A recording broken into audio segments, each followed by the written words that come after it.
Hey guys, it's Tracy. Welcome back to my channel. So today I am actually going to be showing you guys who my favorite authors are, and I think you guys will be pleasantly surprised because they're not actually YA authors. So I'm super excited to show them to you guys. So let's get started. And the four authors that I'm going to show you are people who I have a special place for in my heart, who I really want to invest my time in reading their books. You know, regardless if I've read them already or if I haven't and I really do want to. First up though, we have Catherynne N. Valente, and she's actually a middle grade author as well as an adult fiction writer, and she does write fantasy a lot. And the series that I have from her is the Fairyland series, the first book being The Girl Who Circumnavigated Fairyland with the ship of her own making, The Girl Who Fell Beneath Fairyland and Led the Rebels There, and the third one is The Girl Who Soared Over Fairyland and Cut the Moon in Two. There are two other books to this series which I haven't actually got my hands on yet.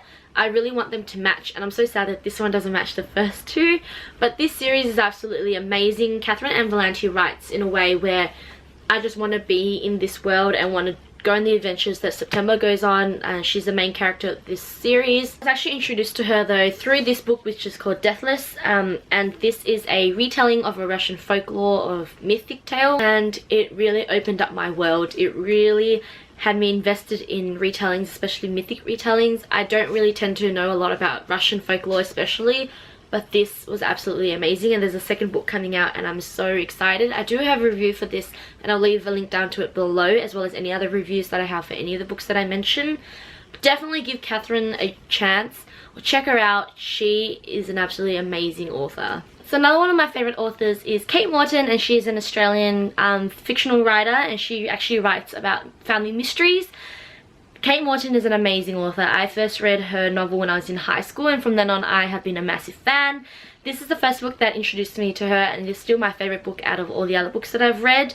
It is about a death that occurs at a family home in the 1920s, and then in present time you discover what had really happened. And this is very similar to all of the other novels that she has written, and these are the other ones that I have.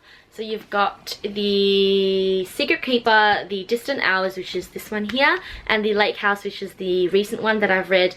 I think this is a new release. She released it 2016, I'm pretty sure.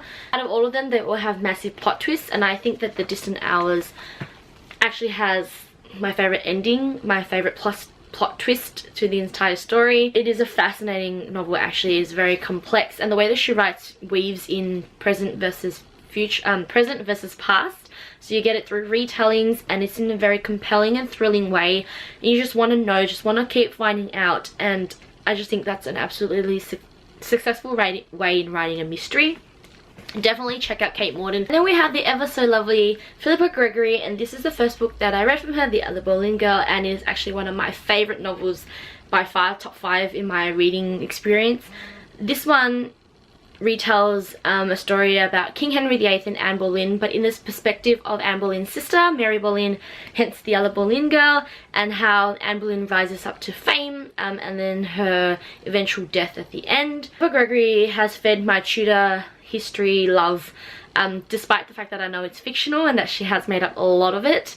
I just find it fascinating, this entire era, King Henry VIII and all of his wives. So I have read, and I'm going to grab them, the other two in sort of Tudor settings. This one is The Boleyn Inheritance, and this one is The Taming of the Queen.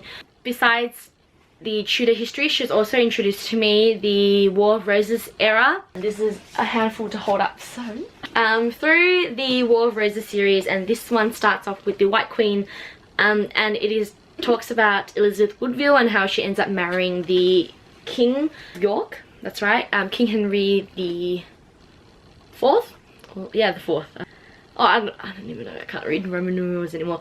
So this is the first book. And then these are all the other ones in the series.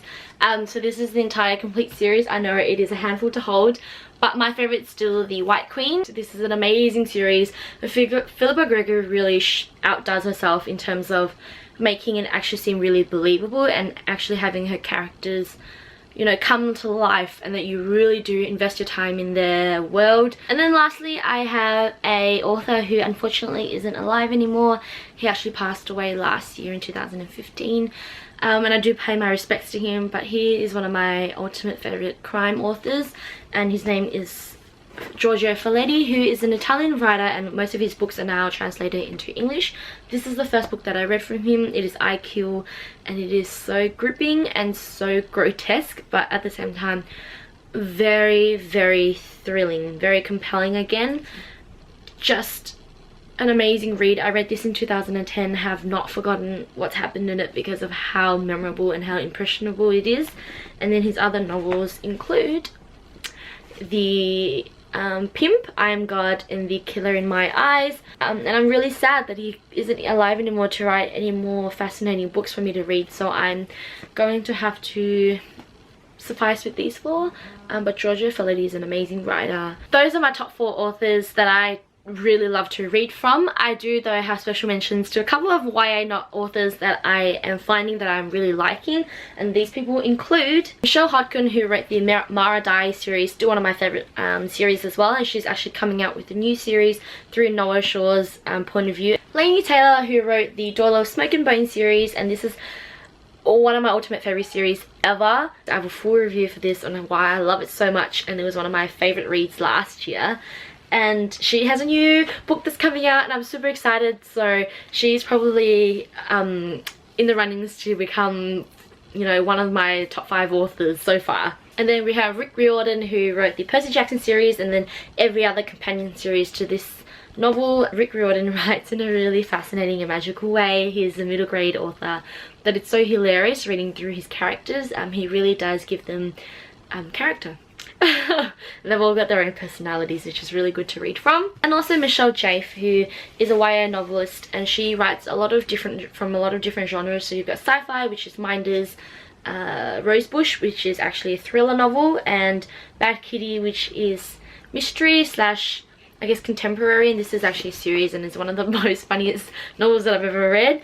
And I definitely think that Michelle Jaffe is a very underrated YA novelist. Not a lot of people know about her, but I do think that she deserves this limelight because she writes in a really great way that really keeps me invested, and I am interested in reading a lot of her other books that she has as well. This has probably been a very long video, but I really wanted to show you guys who I think is worth the read, because they definitely deserve all the attention and all the love that they can get.